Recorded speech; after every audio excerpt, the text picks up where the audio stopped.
It's 4:20 somewhere, and right now that somewhere is here. Welcome to the Cannabis Show. All right, this is what we're talking. Come on, give us some energy. Thank you. I'm Janae Burris, and here's your host, Jake Brown. Round of applause for Jake Brown, y'all.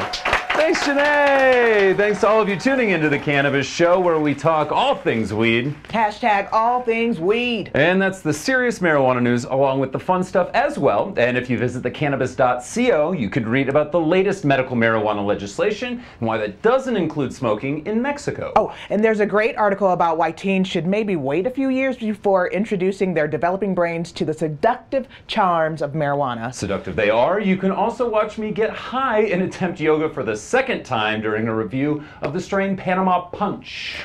Would it be wrong to assume you were high the first time you tried yoga, Jake? I surprisingly wasn't, but we had some great tips on Facebook Live for how much I should actually use. And if you go to thecannabis.co, you can also get the latest on the new federal marijuana legislation and catch up on Governor John Hickenlooper's conversation with AG Jeff Sessions. But first, how was your week, Janae?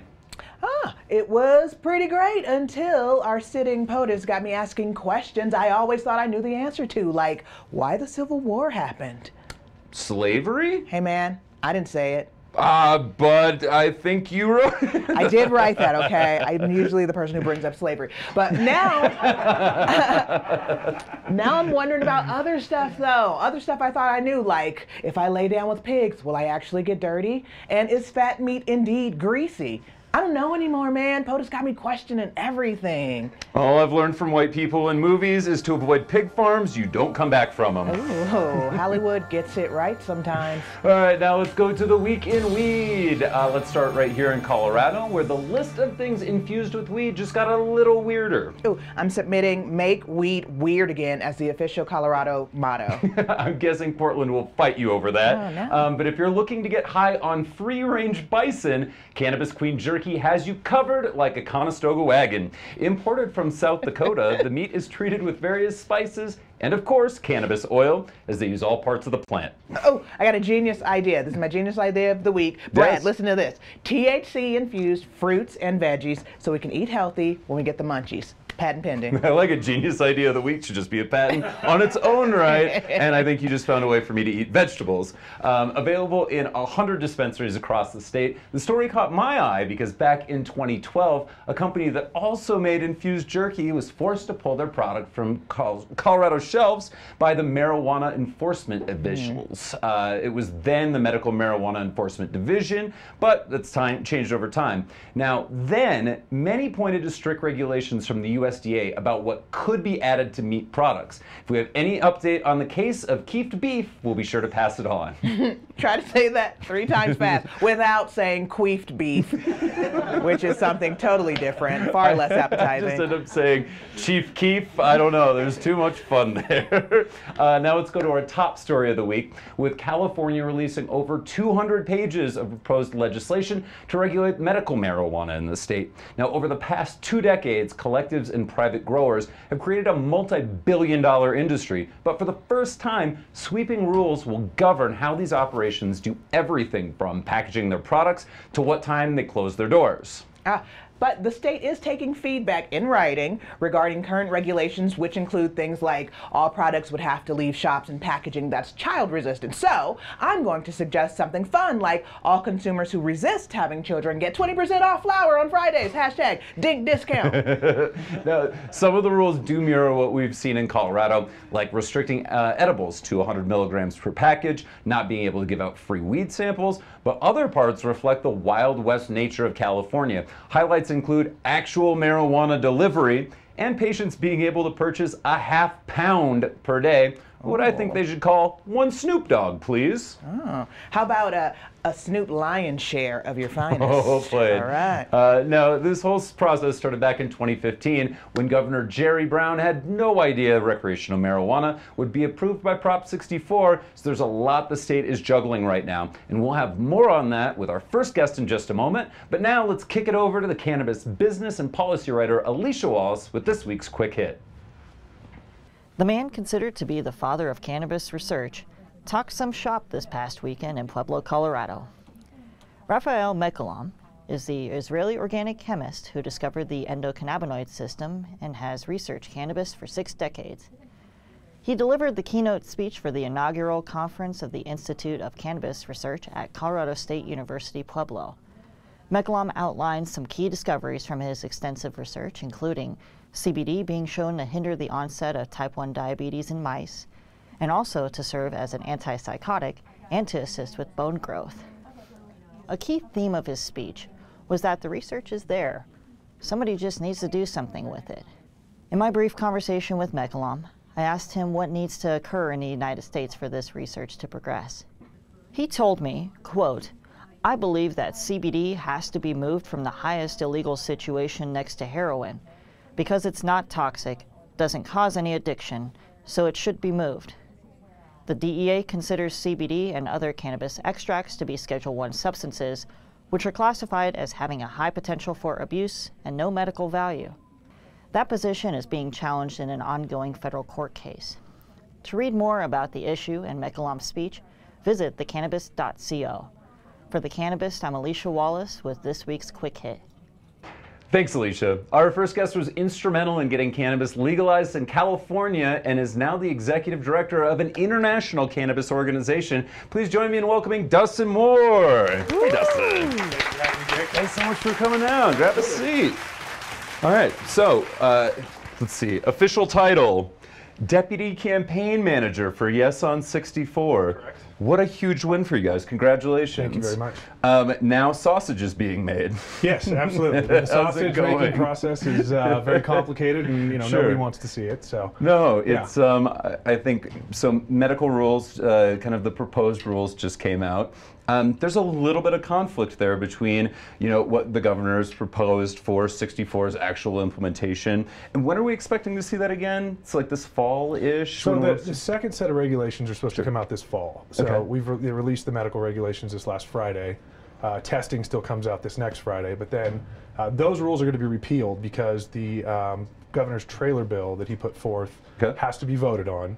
And then at that point, we have to start all over. So we're into the weeds of sausage making. But basically, this is the first cut at what we think the regulations are going to look like. Any big surprises in there? Anything that you weren't expecting?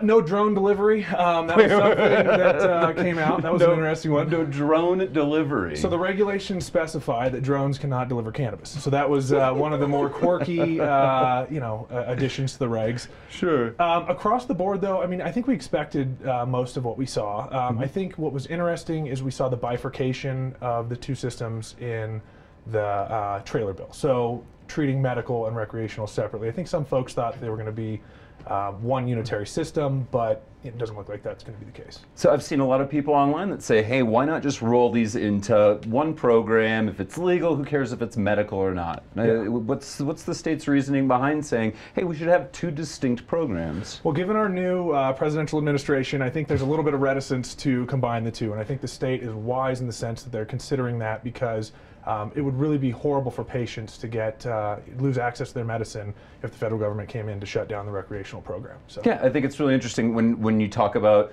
recreational marijuana in states that have had long-standing medical programs like California, you have to think of patients first. Yes, what are you guys seeing in terms of how things will be different for patients? Are they taxed at a different rate? Will they have different access to medicine? What's that look like? So what we saw in the regulations and what's staying consistent with Prop 64, and unlike the MCRSA, patients will only need their doctor's recommendation in order to avoid the sales tax for medicine. In some of the other previous iterations, it was suggested that somebody would need to get a state-issued ID card. I think that's similar to what you guys do in Colorado with the red card. We're finally to the ID card. I can't tell you how many of those red cards I've had just collapse on me. So it was kind of a garbage system. So it sounds like now folks are just going to have to walk in with their recommendation, and then they will be exempt from those taxes. Nice. Yeah, it's very nice. Now you have a personal connection to the medical side of marijuana, correct? I do, absolutely. So I was 7, and my father had 2 major brain aneurysms, and nearly inoperable. They burst when he was on the table. So the fact that he survived was a miracle in and of itself. Right. But the side effects of the surgery is he had terrible seizures. I mean, this went on for a number of years until one of his friends, who was also a doctor, gave him some cannabis. And this was before the Compassionate Use Act passed in 1996. So it was obviously very difficult for him to obtain cannabis at that time. but it completely eliminated the seizures. So he... so 100% gone, hasn't had any aneurysms since? None. So he was, I mean, it was a miracle for him. So I learned at an early age that there was a serious medical value. Obviously, there had been no studies done at that time, but just seeing, the firsthand experience, that was fantastic. So. Yeah, I think that so much of what we learn medically about cannabis has been anecdotal because there's no allowance for research, things like that. Yeah. Is California looking at doing any research or setting aside money for studying cannabis? So it was fantastic in Prop 64. We set aside millions of dollars to go to the UC system to start researching cannabis, and it is actually helping free up other funds, and it's actually putting pressure on the federal government to allow research, because before, as we all know, it was really difficult to get the cannabis in order to run the studies. So now we're starting to see that, and it's really nice. I mean, it's great. Awesome. Yeah. You're also working internationally now. Yes. You kind of you're still in California, but keeping an eye on the rest of the world when it comes to the International Cannabis Farmers Association. Is that exactly. right? That's the ICFA. That's right. That's ICFA. What are you guys doing? So the ICFA is a group of cannabis farmers, researchers, scientists, and other interested stakeholders that are trying to basically put forth the quality of sun-grown cannabis as well as the superiority of the ecological benefits. So we're putting forth the idea that cannabis is meant to be sun-grown. And in fact, until Prohibition came into play, it was grown under the sun. And then what happened was it became illegal, so folks had to go inside. But the plant was meant to be grown. Or underground. I mean, there's all kinds of different... Yeah, I mean, the sea containers and all of the other things that we've seen. Right. So yeah, the idea is that we believe that regulations should be put in place that allow for responsible sun-grown cultivation for a variety of reasons. One being namely that the energy consumption of indoor grows is off the charts. One medium-sized cannabis license, cultivation license in the state of California is going to draw enough power to power every single home in Rhode Island and Maine for an entire year. Now that's just one garden. But let's be honest, there aren't a lot of people in Rhode Island and Maine. No, yeah. I mean, we're still looking at nearly 1 million households, and then when you start looking at the thousands of licenses, I mean, the impact is unbelievable. And on top of that, this is mostly fossil fuel powered energy. This is not renewable. So the environmental impact is huge. Is there a responsible and sustainable way to still allow some indoor cultivation? I look at, markets like Detroit, for example, where you have, a lot of blight, where, possibly, revitalizing areas through, commercial production there, where maybe sun-grown isn't an option, or, even parts of Colorado here, where we have, warehouse districts that are basically now just giant cannabis producing facilities. Yeah. Is that viable? I believe so. I mean, I believe in certain areas that's absolutely viable because you're taking existing infrastructure and you're putting it to best use. Okay. But in California, we have some of the most pristine conditions to grow under the sun. So the idea that we would adopt a policy, now Colorado, there's other ways besides, what Colorado's done with indoor cultivation and covered greenhouses. What we want to advocate for is, using the highest and best use of our land and the infrastructure that we already have. For instance, the cut flower industry moved to South America. So now there's quite a few greenhouses throughout the state that are just sitting dormant.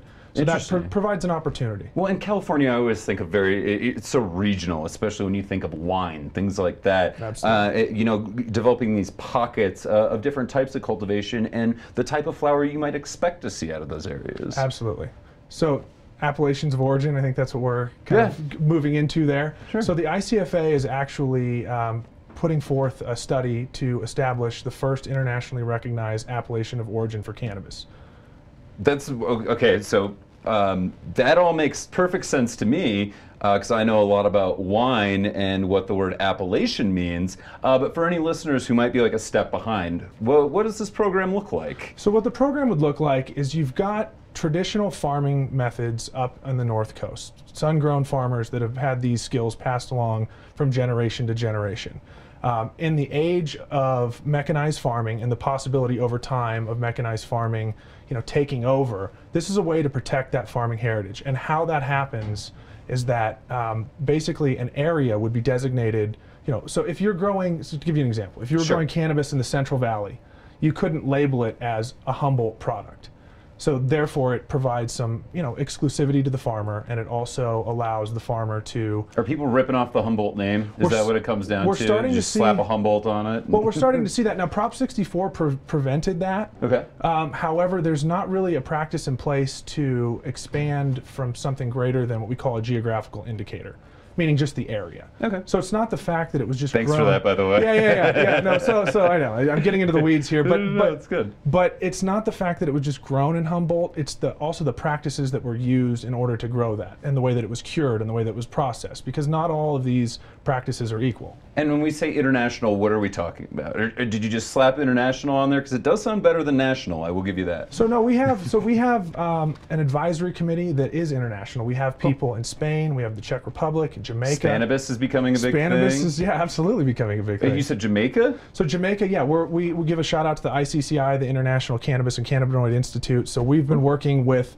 a diverse group of international folks because there are other models. Holland has models, Spain has models. We want to get the best information on the best model to put forth.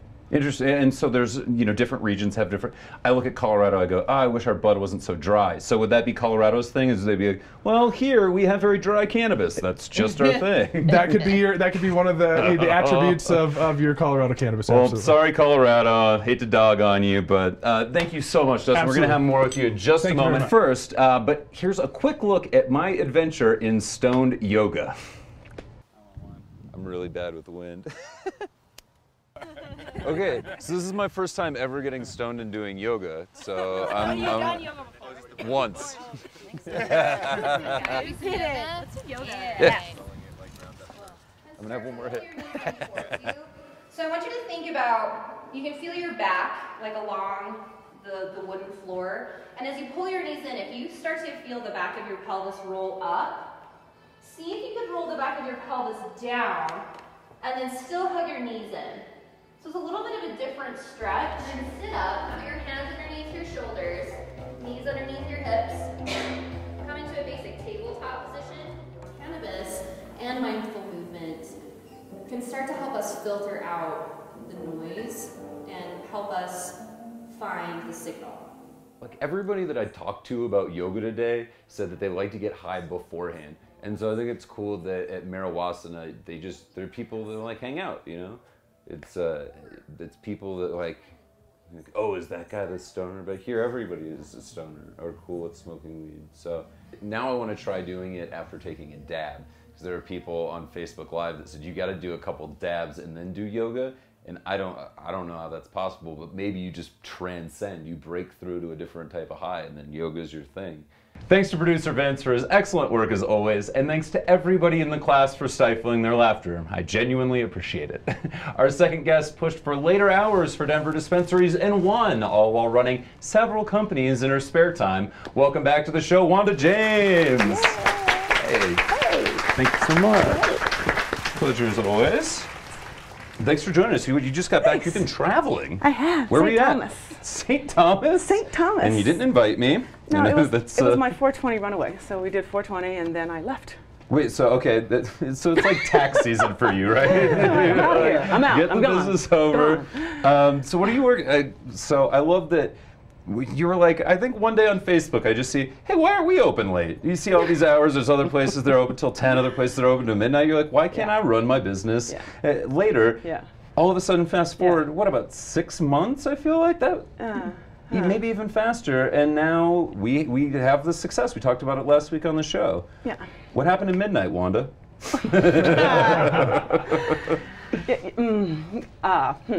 So it's been years, actually, that we've been trying to change this. Okay. Because, what am I always screaming about, right? Treat me Treat like a everybody legal, I'm a legal business. Right. Treat me like a legal business.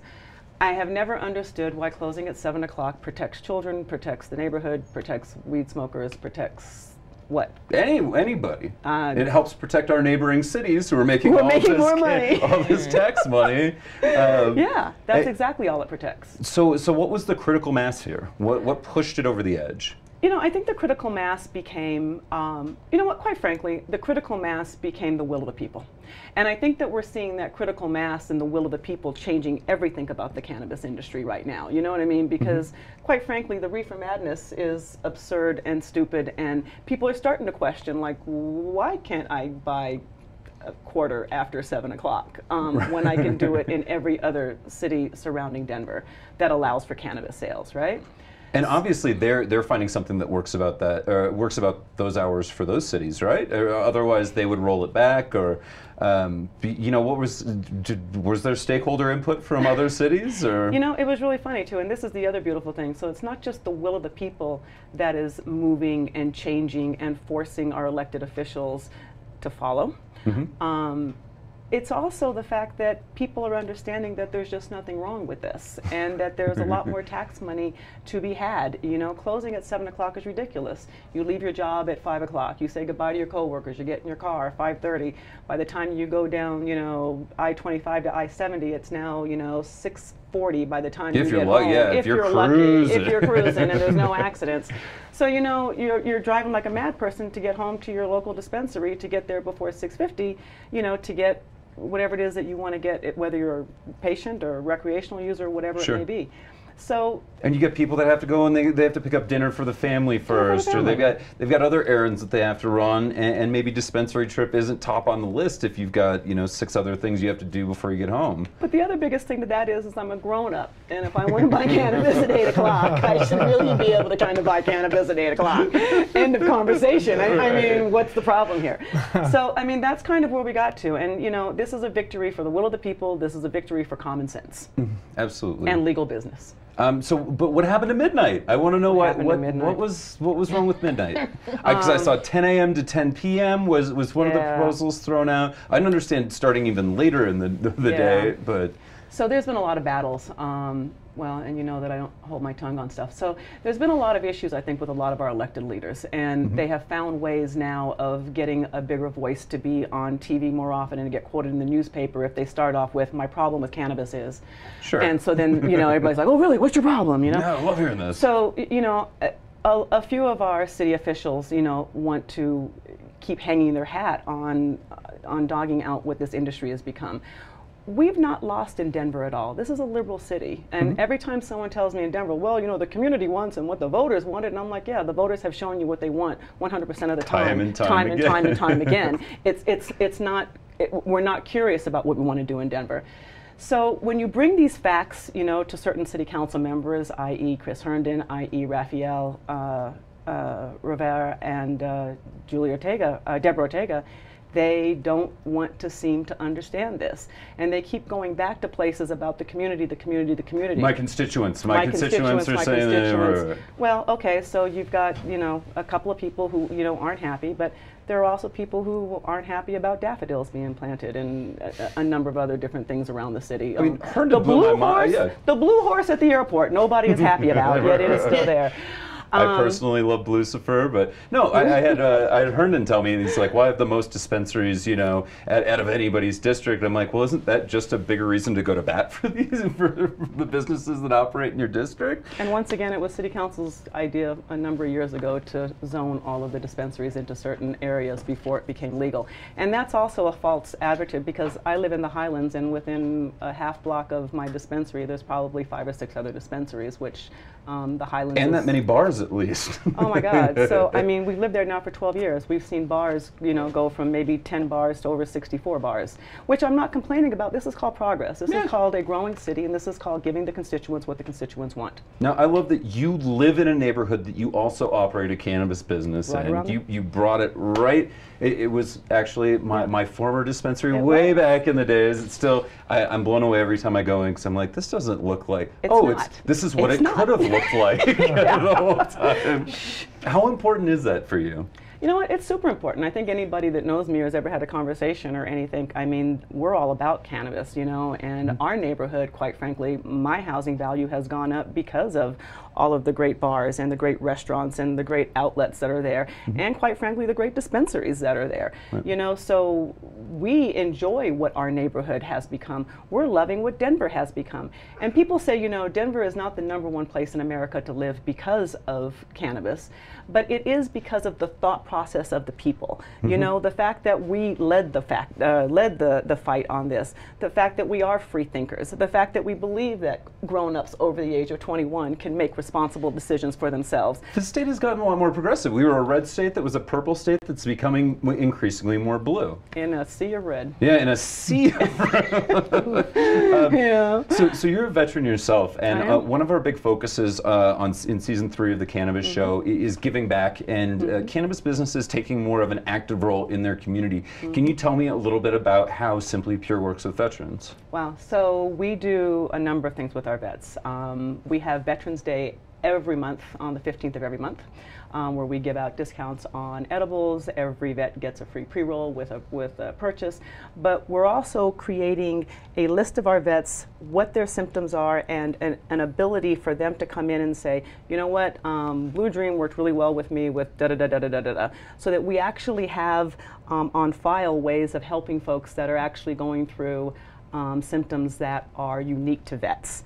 And it's just important for us to be able to reach out and make sure that they're taken care of. And as we go further, there are some hints that Simply Pure edibles may be coming back, which we're very excited about. And hey, breaking here, possibly. It is breaking. It is breaking. This is breaking news. Simply Pure edibles is on its way. Congratulations. Thank you very much. We're very excited about that. Yeah, that's awesome. We're very, very, very, very, very excited about that. And speaking of something to be excited about, PTSD is finally moving forward. Can you talk a little bit about what you're hearing from vets? Because this has been not just, I mean, this is a years-long fight. It's been longer than that. I mean, if you go back to Denver Post article back in 2010, we were fighting to get PTSD, you know, for vets, which is absurd to me. And once again, this is where I have a lot of problems with our elected officials. And I hate to keep calling folks out, but you know I do it.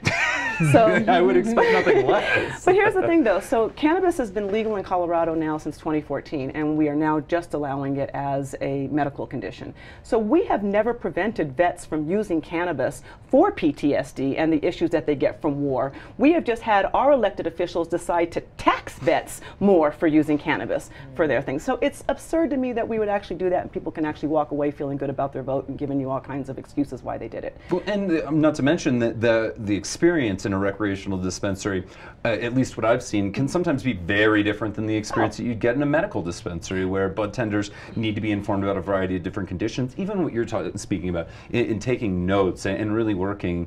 You operate medical and recreational out of the same store. Yes. Can you talk to me a little bit about what that process is like? Because I see people, when I pop in, I'll see somebody back at the counter when I walk in, and 30 minutes later, still there talking to somebody. You know, and that's, well, let me say that this is just, that's Simply Pure all the way around. You know, you talk to other folks and they're like, well, we want to get people in there and out of there as fast as possible. We want them to push a few buttons, get them going, you know. I get that. It's a fine model. They make a lot of money that way. That's fantastic.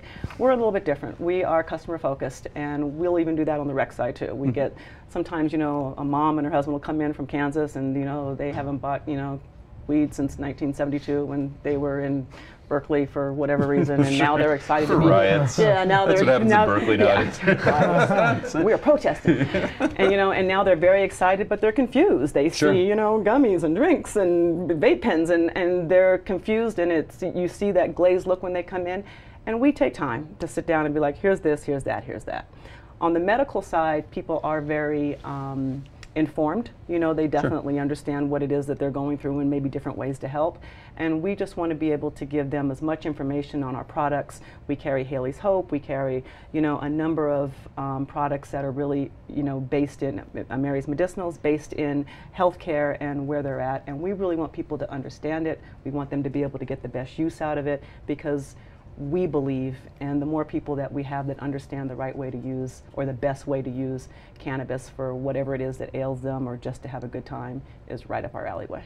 All right, this is perfect because I want to talk about a variety of different products. As we ask everybody, and I want to loop Dustin back in, I want to talk about how you're consuming. We always ask, what's your favorite way to enjoy cannabis? Is it flower, concentrates, topicals, edibles? Let's start with you, Dustin. I mean, surprisingly, I do not consume that much, but my consumption is Listen, I'm on the lighter side. You'll see from the yoga video, a few of those hits went a long way for this old Joe Stoney. But all right, so what's your favorite? So my favorite are, we have this company in Cal. I'm not trying to plug them it's all right, directly, but what you use, it's all about your but truth. Kiva, there's a company called Kiva in California, and they have these chocolate-covered blueberries, and they're 5 milligrams, and they're fantastic. How many of those? So you do 1 5 milligram? Yeah, 1 5 milligram, and it's like before bed, and I sleep like a baby. So take it before bed. Take it before bed. Really restful night's sleep. Do you have trouble sleeping, or is it just one of those things that helps you get a better night's sleep? Occasionally, when I do have trouble sleeping, it's the answer. I mean, it works, every single time. I mean, like a charm. So 100% of the time, it's it works. fantastic. Right, awesome. Yeah.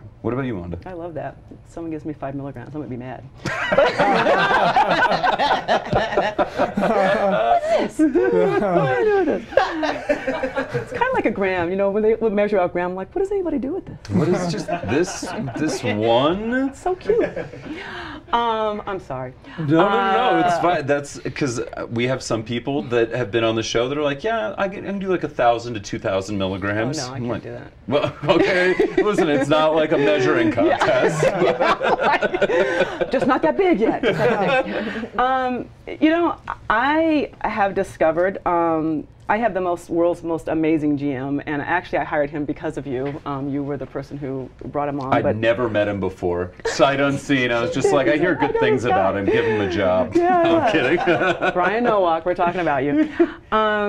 Brian is the one that actually got me dabbing and doing all different types of concentrates, and I absolutely, positively, hands down, absolutely love the concentrates. And this blows me away. I know, because we had so many conversations, and you're like, I don't think I'll ever do them, because you love flower. I mean, you were a flower girl. Flower. And my husband's cooking edibles, of course, but flower, and I mean, even back in 2010, I even wrote articles on BHO and extractions and why I just didn't believe we should ever have to do this and my issues with it.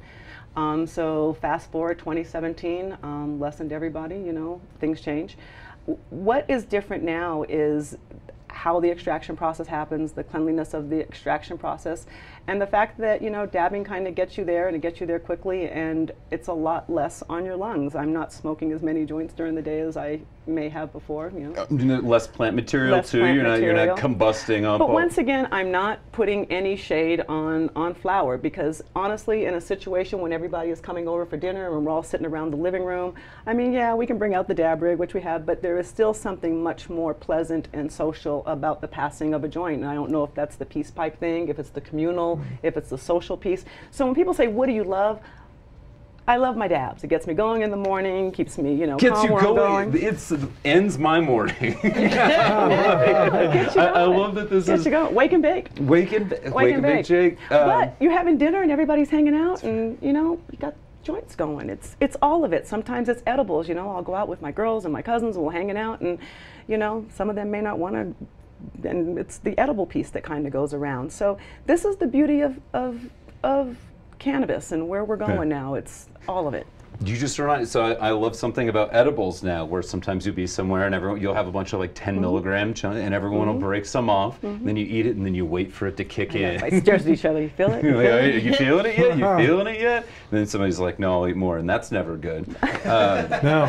I want to move on. Interesting nights start that way, right? Yeah, exactly. Or end. Or end. I want to talk because you're both involved internationally with cannabis. Wanda, you've done some work in Jamaica, where you and Scott both have kind of had a long love affair with the island. You were talking a little bit about Czech Republic, Dustin. Yeah. What does the international scene look like, and who's outpacing us right now? Because I feel like Colorado's getting left behind a little bit. I think Spain is... Or at least America. I'm sorry, I was thinking Colorado. I mean, Spain's really leaning into the cannabis movement. I think you're seeing a lot of... Portugal is doing the same. Holland, Amsterdam was obviously way out in front. But I think there's still a lot for them to learn from us, frankly. I mean, I think some of these systems were put in place, particularly in Holland, where they have the same issues with indoor grows. Many of the grows there are indoor. So I think they are leaning in on some of the policies. However, I think there's still a lot to learn about responsible sun-grown cannabis cultivation that we're developing with the ICFA. Yeah, when I looked at indoor in Amsterdam, there was a lot of like mold and kind of microbial issues with a lot of the plants there. Where I mean, all the humidity and growing in basements, it doesn't help. What's going on in Uruguay? Made big news. They're actually going to start prescribing at pharmacies. Do we see a point where the U.S. gets there, or are we just going to keep this as states are the laboratories of democracy? I don't know. Cannabis has changed so much that I don't know where we're going to go with this. I mean, we're definitely seeing medicinal things happen on that level of medicinal that, every dispensary just can't decide to do. I mean, that's going to take labs and lots of companies that are definitely focused on making that happen. We're going to see lots of supplements start to come out. So like pharma kind of, or just supplements, like microdoses. Just microdosing, and that people are looking at definitely healthier ways of putting things forward. The ingenuity of the young people that are coming, I mean the old people too, but the young people that are coming into the industry. As one of those olds, all right? I know. I'm well past. I'm like training the old people at this point. But I mean, it's fascinating to me though when you sit down with, some of the groups of young people and what they, like what I've learned about dabbing. I mean, there's so much that comes out. So, yeah, I think it's going to be fascinating to see where people are going and how internationally we move this. And I think we can learn a lot from our neighbors to the north. It would be great if the U.S. would kind of do this on a national level. So as we see, that there's no doom and gloom in Canada, maybe we can start taking on some of those policies and looking at this on the national level. That would be great to see that. So I think Canada's doing a great job. All right, so hail Canada. Hail Canada. All right, let's get to everybody's favorite part of the show, the infamous pot quiz. I did not study. It is pot quiz time. I've been gone for a week. This isn't fair. Nope. All right, so you're on a level playing field. All right, here we Who'd go. like to start? All right, Dustin. What a gentleman. Oh, this is right down your alley. Is that a thing? Softball, here it comes. Sure, right up your alley. Earlier I mentioned that California will allow patients to purchase up to a ½ pound of pot at a shop. Uruguay's new government-run program will allow how much to be purchased per month? So per month, is it A, 28 grams, B, 40 grams, C, 112 grams, or D, 1 million grams? Let's go with 128 grams, or the C. Let's go with C. I'm sorry, that is incorrect. Wanda, you have a chance to steal. Is it 28 grams, 40 grams, or 1 million grams? I'm going to say 40 grams. That is correct. 40 grams a month, so a little under a couple ounces. A little under, yeah. I think that's wild. But it's again the prescription model. Just curious, how much vodka can I buy in Uruguay? As much as you can carry. That is. Yeah. Yeah, I think that, but you also don't have to go to the pharmacy for your vodka. You can make it. You can make it wherever you like. Yeah, you could. Lots of it. All right, Wanda, question number 2 is for you. You've got 1 point. Let's see if we can double down. Following up on that last question, companies bid out to provide this pot to the government. Winning bids will charge about how much for a gram?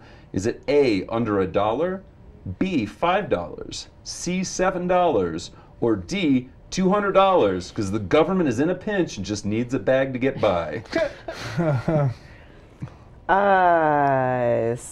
I've been gone for a week. That's why we gave you choices. It's the government, so I'm going to say $7 a gram. All right, we'll get a chance for Dustin to steal. Is it A, under $1, B, $5, or D, the thing that's too long to repeat?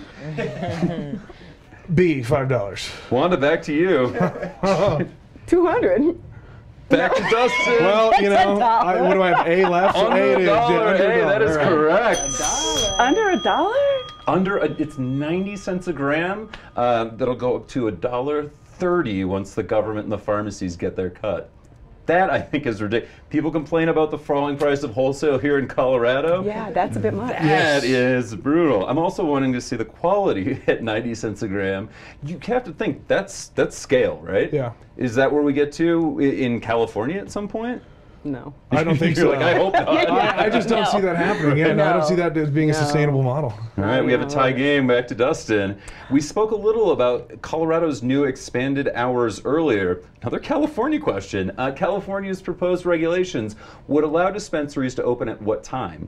A, 6 a.m., B, 7 a.m., C, 8 a.m., or D, 24 hours a day? A. That is correct, 6 a.m. They're up for early mornings. Yeah. What's do you You're know? jogging. You gotta jog by the. I always think of beach jogging. Yeah, that was an odd time. 6 a.m. was a bit of a surprise for for an opening time. I always expect people jogging on beaches. Are there like beachfront dispensaries? Oh, that sounds amazing. Venice. Yeah, Venice. Yeah. All right. Looks like vacation time for old Jake. All right. So, Wanda, chance to tie it up here. Which New England state is the last to decriminalize marijuana, but has introduced a bill to reduce penalties for possession? Is it A, Connecticut, B, Vermont, C, New Hampshire, or D, Old Hampshire?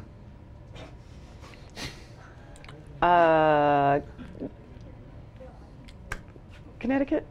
Oh, all right. Chance to win it all right here, Dustin. Is it B, Vermont, C, New Hampshire, or D, Old Hampshire? I'm going to go with Vermont. Wanda, chance to tie it up. Is it C, New Hampshire, or D, Old Hampshire?